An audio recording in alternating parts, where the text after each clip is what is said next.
Lu sadar gak sih, kita tuh kadang suka ngerasa paling bener soal duit. Kayak, ngapain sih beli kopi 30.000 tiap hari? Mending ditabung lah. Atau yang paling sering, ngapain sih beli iPhone kredit? Buang-buang duit banget. Padahal kalau mau jujur, duit itu gak pernah netral. Gak pernah. Selamat datang di channel Frekologi.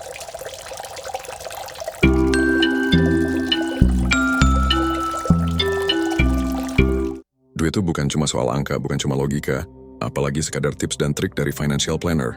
Duit itu cermin. Cermin dari masa lalu lu, dari cara lu dibesarin, dari rasa takut dan harapan yang kadang gak pernah lu omongin sama siapa-siapa.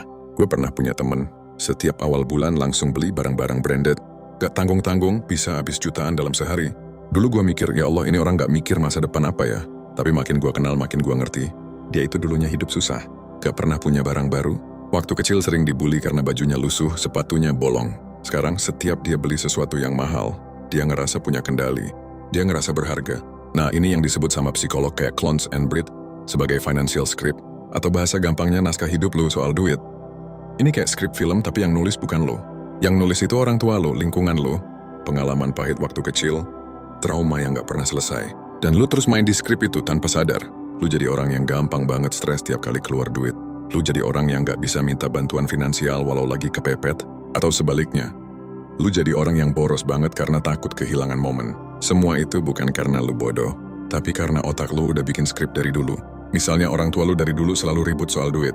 Jadi tiap kali sekarang lu ngomongin keuangan, detak jantung lu langsung naik, otak lu nge-freeze. Atau dulu, tiap kali lu minta uang jajan lu dimarahin. Sekarang, lu jadi orang yang nahan-nahan semua kebutuhan karena ngerasa bersalah kalau belanja buat diri sendiri. Ada juga yang dulu hidupnya kekurangan banget, sekarang begitu ada uang, langsung pengen dimanjain. Langsung pengen ngebales semua rasa lapar waktu kecil, semua rasa malu karena nggak bisa punya apa yang orang lain punya. Makanya ketika dia beli tas mahal atau jalan-jalan, itu bukan buat pamer. Itu pelampiasan, itu terapi. Jadi please jangan gampang ngejudge orang dari caranya ngatur duit. Jangan sok-sokan ngasih nasihat keuangan kalau lu nggak tahu kisah hidup orang itu. Lu nggak bisa bilang ke orang, nabung dong, masa gaji 5 juta nggak cukup sih? Kalau lu nggak tahu dia nanggung siapa aja. Mungkin dia harus bayar obat nyokapnya. Mungkin dia satu-satunya tulang punggung keluarga. Atau mungkin dia lagi depresi. Dan satu-satunya hal yang bikin dia merasa hidup itu, ya beli kopi di pagi hari.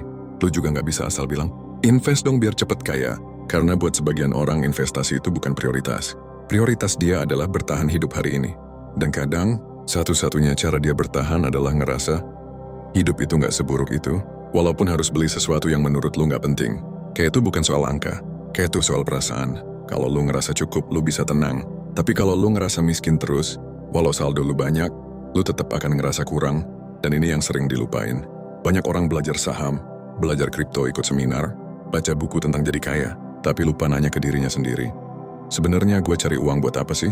Lu pernah nanya nggak? Kenapa lu ngejar duit segitunya? Biar bisa jalan-jalan? Biar nggak malu sama temen? Biar orang tua bangga? Atau cuma karena semua orang juga ngejar? Kalau jawabannya cuma biar kaya aja, wah, gue saranin lu stop dulu, tarik napas. Karena jawaban itu terlalu kosong buat dijadiin tujuan hidup. Gue kasih contoh ya, si A kerja mati-matian 12 jam sehari. Gaji oke, posisi naik. Tapi tiap hari dia gelisah, karena ternyata dia nggak pernah pengen kaya. Dia cuma pengen diakui, pengen dilihat sukses karena dulu waktu kecil sering disepelein. Sekarang setiap dia dapat bonus dia ngerasa lega. Tapi bukan karena dia bahagia, tapi karena dia ngerasa nggak gagal jadi manusia. Ada juga si B, dia kerja cukup-cukup aja. Gak neko-neko. Tapi hidupnya adem, karena dia tahu yang dia cari bukan kekayaan tapi kedamaian. Dan itu gak perlu rumah 3 lantai. Gak perlu mobil 2 pintu. Cukup bisa bangun pagi tanpa anxiety, udah syukur banget. Nah, kebanyakan dari kita tuh kayak si A tapi gak sadar.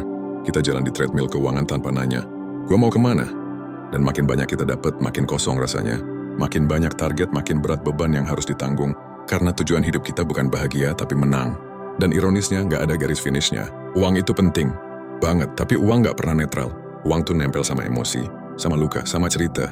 Jadi sebelum belajar investasi, sebelum beli e-course jadi miliarder, coba duduk bentar, tanya hal yang paling sederhana.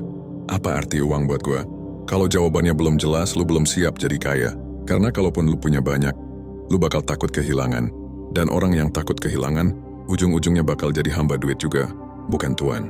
Dan ini juga kenapa banyak orang yang udah sukses tapi tetap ngerasa miskin. Karena skrip di kepalanya masih sama. Gua harus lebih, harus lebih, harus lebih. Gak pernah cukup. Karena dulu dia diajarin kalau nilai diri lu tergantung seberapa banyak yang lu punya. Makanya kalau lu sekarang lagi ngerasa keuangan lu berantakan, gua nggak nyuruh lu langsung belajar Excel budgeting. Gue juga nggak maksa lu bikin financial goal. Itu penting, iya. Tapi sebelum itu semua, lu harus berdamai dulu sama skrip hidup lu soal duit. Lu harus jujur, dulu uang tuh berarti apa sih buat lu? Lu pernah trauma nggak? Pernah merasa nggak dihargai karena nggak punya? Pernah ngerasa kalah? Pernah ngerasa malu karena nggak bisa bayar sesuatu? Itu semua harus disadarin dulu. Karena kalau enggak, lu bakal muter-muter di pola yang sama. Gaji naik, tetap ngerasa miskin. Tabungan nambah, tetap ngerasa insecure. Investasi berhasil, tetap ngerasa kurang. Dan ini bukan cuma soal mindset, ini soal healing. Ini soal keberanian buat ngelihat ke dalam, bukan keluar. Jadi mulai sekarang, sebelum lu ngejudge orang soal duit, sebelum lu bandingin hidup lu sama orang lain, ingat satu hal. Semua orang main game finansial yang beda-beda. Dan gak ada satupun dari mereka yang main game itu tanpa alasan.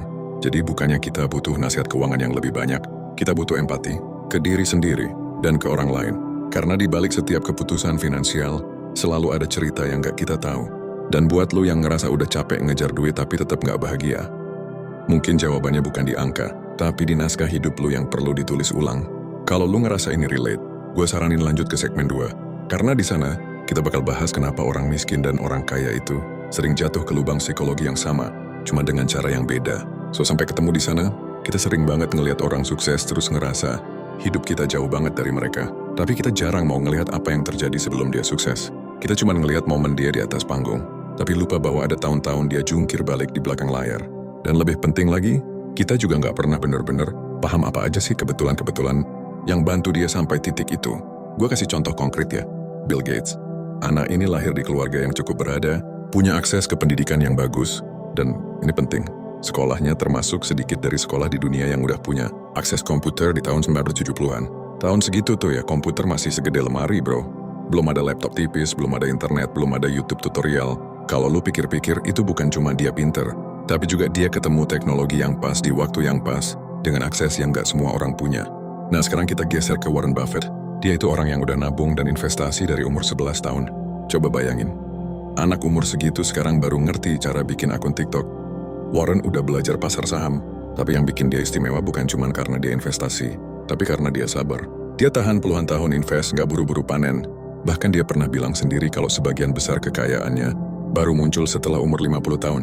Banyak dari kita pengen jadi Buffett tapi nggak mau sabar kayak Buffett. Maunya hari ini beli saham, besok langsung tajir. Padahal hidup nggak jalan kayak gitu. Semua yang gede itu akarnya dalam. Semua yang tahan lama itu butuh waktu. Nah sekarang kita bahas soal hoki. Ini nih yang banyak disalahpahami. Banyak orang pikir hoki itu kayak lempar dadu pure random. Tapi kenyataannya nggak sesimpel itu. Gue pernah baca bukunya Albert Laszlo Barabasi.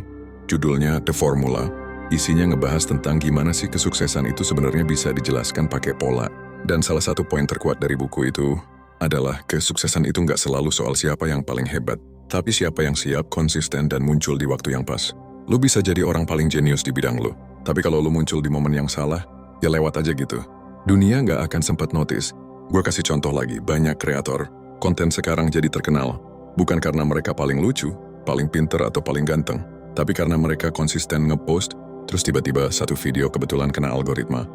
Terus boom, viral. Tapi lu pikir itu pure hoki? Enggak juga. Karena kalau mereka nggak pernah mulai ngepost, nggak pernah ngebentuk mental tahan kritik, nggak pernah ngulik cara ngomong yang enak, ya nggak bakal ada video itu buat viral juga. Jadi hoki itu bukan semata-mata datang dari langit kayak durian jatuh. Hoki itu hasil dari kombinasi antara persiapan, jam terbang, dan momen. Dan yang lebih menarik, momen itu jarang banget datang pas kita lagi pengen-pengennya. Dia datangnya justru waktu kita siap. Lu pernah nggak ngalamin hal yang dulunya lu pengen banget, tapi waktu akhirnya kejadian, lu malah nggak excited lagi, karena ternyata waktu dulu lu belum siap. Dan giliran lu udah siap, udah tenang, udah punya fondasi, baru tuh kesempatan datang. Itu yang gue maksud. Waktu itu penting, dan kesiapan itu krusial. Sayangnya kita hidup di era yang suka instan. Semua serba cepet. Lu lapar, buka GoFood. Lu bosen, scroll TikTok. Lu pengen nonton, tinggal klik Netflix. Dan ini ngebentuk mental kita, jadi gampang panik kalau progres kita nggak secepat yang kita harapin. Padahal lu tahu nggak? Bahkan tanaman aja butuh waktu. Bayangin kalau lu nanam bibit, terus 3 hari kemudian lu bongkar tanahnya karena penasaran udah tumbuh apa belum. Ya nggak bakal numbuh dong bro. Sama aja kayak karier, bisnis, mimpi. Kalau lu nggak tahan sabar nggak bakal sempet lihat hasilnya. Banyak orang nyerah di fase yang paling menentukan, yaitu fase nggak kelihatan. Fase di mana semua usaha lu belum ada hasilnya. Belum ada yang apresiasi, belum ada yang percaya. Dan semua rasanya sia-sia. Tapi justru di fase ini biasanya bibit lu lagi nyari akar. lagi nguat di dalam. Gue sering banget lihat orang yang niat banget mau jadi konten kreator, pengusaha atau apapun. Awal semangat banget riset, belajar, bikin rencana. Tapi pas jalanin 3 bulan gak dapet apa-apa, langsung berhenti. Dibilangnya mungkin gue gak cocok. Padahal belum tentu. Mungkin dia cuma belum sampai momen. Atau gini deh, lu pasti pernah kan lihat temen lu yang kerja keras banget rajin, pinter. Tapi rezekinya gitu-gitu aja. Terus ada orang lain yang kelihatannya biasa aja. Tapi sekali dapat project langsung cuan gede. Sakit gak sih? Sakit banget. Tapi daripada nyalahin dunia gak adil, coba balik tanya ke diri. Gue udah nyiapin diri belum buat momen gue sendiri? Karena kadang kita suka ngeluh, kok rezeki gue belum datang? Tapi diam-diam dalam hati juga tahu kalau sebenarnya kita belum siap nerima rezeki itu. Lu tahu nggak, salah satu penyebab orang bangkrut itu bukan karena nggak punya uang. Tapi justru karena keburu punya uang tapi nggak tahu cara ngelola. Banyak yang tiba-tiba dapat warisan, menang lotre, dapat cuan gede dari kripto yang tapi dalam setahun duitnya ludes. Kenapa? Karena mental dan sistem hidupnya belum siap. Kayak badan yang belum siap angkat barbel 100 kiloan, dipaksain ya robek lah. Makanya sebelum lu pengen momen, tanya dulu ke diri sendiri. Gue udah siap mentalnya? Siap sistemnya? Siap rutinitasnya? Siap disorot orang? Siap dikritik? Siap gagal? Kalau belum ya udah, balik ke latihan. Konsistenin dulu, bikin sistem yang jalan meskipun lu lagi nggak mood. Asas skill yang bisa lu lakuin walau lagi nggak viral. Bangun fondasi yang bisa bertahan walau semua orang ninggalin. Karena momen itu akan datang ke orang yang siap, bukan yang cuma pengen. Dan ini penting, lu nggak perlu buru-buru.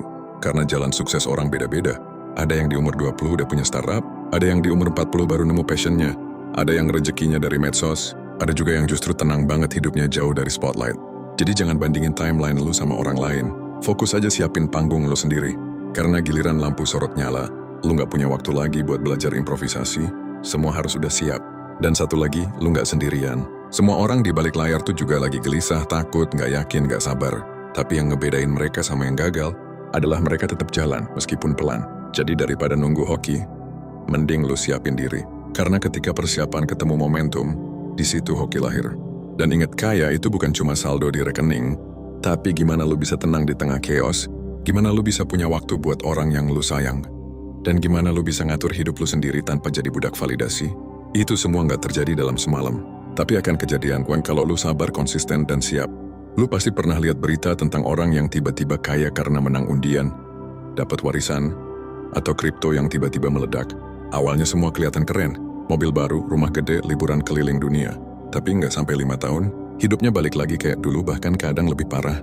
Utang di mana-mana, hubungan keluarga berantakan, dan secara mental jadi lebih kosong dari sebelumnya. Gua nggak ngomong ini buat nakut-nakutin, tapi ini realita yang sering banget kejadian, dan kita jarang bahas kenapa. Sebenarnya jawabannya simple. Skill dapetin duit dan skill mempertahankan duit itu dua ilmu yang beda. Lu bisa hebat banget nyari duit, pinter jualan, punya ide gila yang bisa bikin viral dan jadi duit. Tapi kalau lu nggak ngerti gimana caranya megang duit, ngatur pola pikir, dan bikin sistem biar duit itu awet, ya hasilnya sama aja kayak air masuk ke ember bocor. Coba deh pikirin kayak gini. Lu punya ember terus lu isi air, tapi embernya bolong di 5 titik. Seberapa cepat pun lu isi airnya, ujung-ujungnya air itu bakal habis juga. Sama kayak uang. Banyak orang fokus banget di how to earn more tapi nggak pernah mikir how to lose less. Mereka belajar investasi saham, belajar copywriting, belajar AI buat freelance, tapi nggak pernah belajar soal keuangan pribadi, kontrol diri, atau bahkan hal sesimpel bikin budgeting yang realistis. Dan ini bukan cuma masalah orang yang nggak sekolah keuangan atau nggak ngerti ekonomi. Banyak banget orang pinter, bahkan lulusan top university yang tetap bangkrut. Karena bukan masalah seberapa pinter lu di atas kertas, tapi seberapa sadar lu di lapangan. Salah satu contohnya Rajat Gupta. Cowok ini awalnya orang biasa dari India, gak punya apa-apa. Tapi dia kerja keras terus naik jadi CEO McKinsey, perusahaan konsultan paling elit di dunia. Kekayaannya sampai 200 juta. Tapi kemudian dia masuk penjara karena kasus insider trading. Kenapa? Karena dia gak tahu kapan harus berhenti. Dia udah punya semuanya, tapi tetap pengen lebih, dan lebih, dan lebih, sampai akhirnya ngerusak semua yang udah dia bangun. Gua gak bilang lu harus takut sukses, tapi lu perlu ngerti satu hal penting. Dunia ini random. Lu boleh optimis, tapi tetap perlu nyiapin ruang buat error. Kita nggak pernah tahu kapan pasar jatuh, kapan penyakit datang, kapan relasi bisnis gagal, atau kapan mental lu drop. Kalau lu hidup dengan mindset, everything will go perfectly, lu bakal kaget banget pas realita nggak sesuai ekspektasi. Itulah pentingnya yang namanya room for error. Ini bukan pesimis, tapi cara realistis biar hidup nggak gampang ambruk. Sama kayak arsitek yang bikin gedung, pasti mereka ngitung struktur dengan batas toleransi. Gak ada gedung yang dibangun pas-pasan sama beban maksimal. Selalu ada ruang cadangan buat jaga-jaga kalau ada gempa, badai, atau atau ketekanan mendadak. Hidup juga gitu. Lu harus punya buffer, entah itu dalam bentuk dana darurat, waktu istirahat atau bahkan batas emosi. Tapi sayangnya, makin banyak uang yang lu punya, makin gampang lu kejebak ilusi bahwa semua akan selalu naik. Gue pernah ngobrol sama temen yang penghasilannya udah 100 juta per bulan. Tapi justru makin tinggi income-nya, makin besar tekanan yang dia rasain karena targetnya ikut naik, lifestyle-nya juga naik. Akhirnya dia kerja terus, takut kehilangan momentum, dan lupa buat nikmatin hidup. Ketika gue tanya, lu bahagia nggak? Dia diem, terus bilang, gua nggak tahu lagi bedanya antara kerja buat hidup atau hidup buat kerja. Nah ini pertanyaan penting yang sering kita skip. Karena sejak kecil kita dicekokin mindset, cari duit, sukses, kerja keras, pokoknya hustle terus. Padahal kaya yang sesungguhnya bukan cuma soal angka di rekening, tapi tentang seberapa besar kontrol lu terhadap waktu, pilihan, dan ketenangan hidup. Lu nggak harus jadi miliarder buat bisa hidup enak. Nggak semua orang cocok jadi pengusaha. Nggak semua orang pengen rumah 5 lantai dan mobil sport. Dan itu nggak masalah. Yang jadi masalah adalah kalau lu ngejar target orang lain, terus lu ukur diri sendiri dari standar yang bukan lu banget. Setiap orang punya definisi cukup yang beda. Masalahnya, kita jarang berhenti buat tanya ke diri sendiri. Sebenarnya cukup gue tuh segimana sih? Seringnya kita baru sadar setelah kena mental, setelah burnout, setelah hubungan jadi dingin, setelah badan ngasih sinyal lewat penyakit. Baru deh mikir, gue capek ya sebenarnya. Tapi udah telanjur jauh. Ini kenapa penting banget buat punya definisi cukup versi kita sendiri dari awal.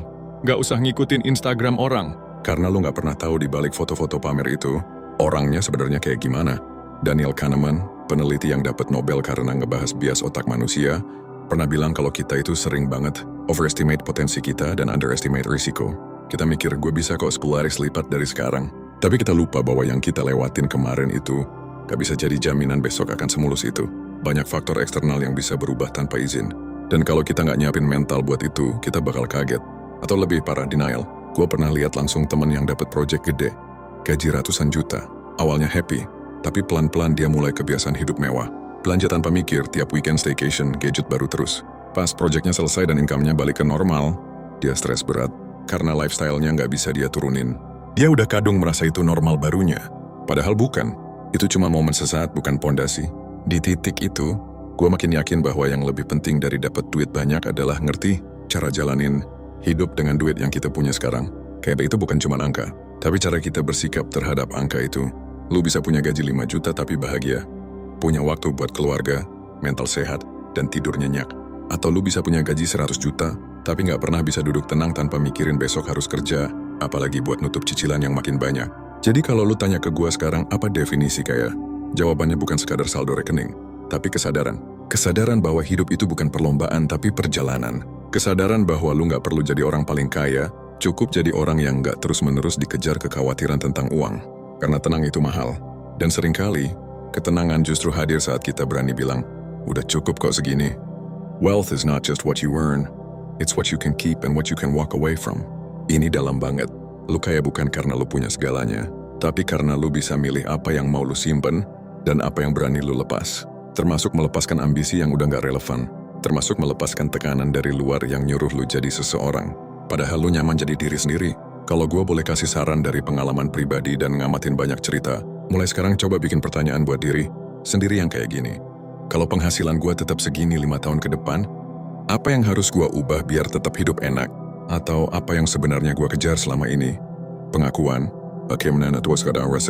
karena kalau lu udah tahu alasan lu ngejar uang, lu gak bakal gampang ke bawah arus. Lu bisa lebih bijak milih kerjaan, lebih santai ngelihat pencapaian orang lain, dan lebih fokus bangun hidup yang cocok buat versi lu, bukan versi dunia. Dan ingat, gak ada ilmu instan buat bisa tetap kaya, tapi semuanya dimulai dari satu hal, kesadaran.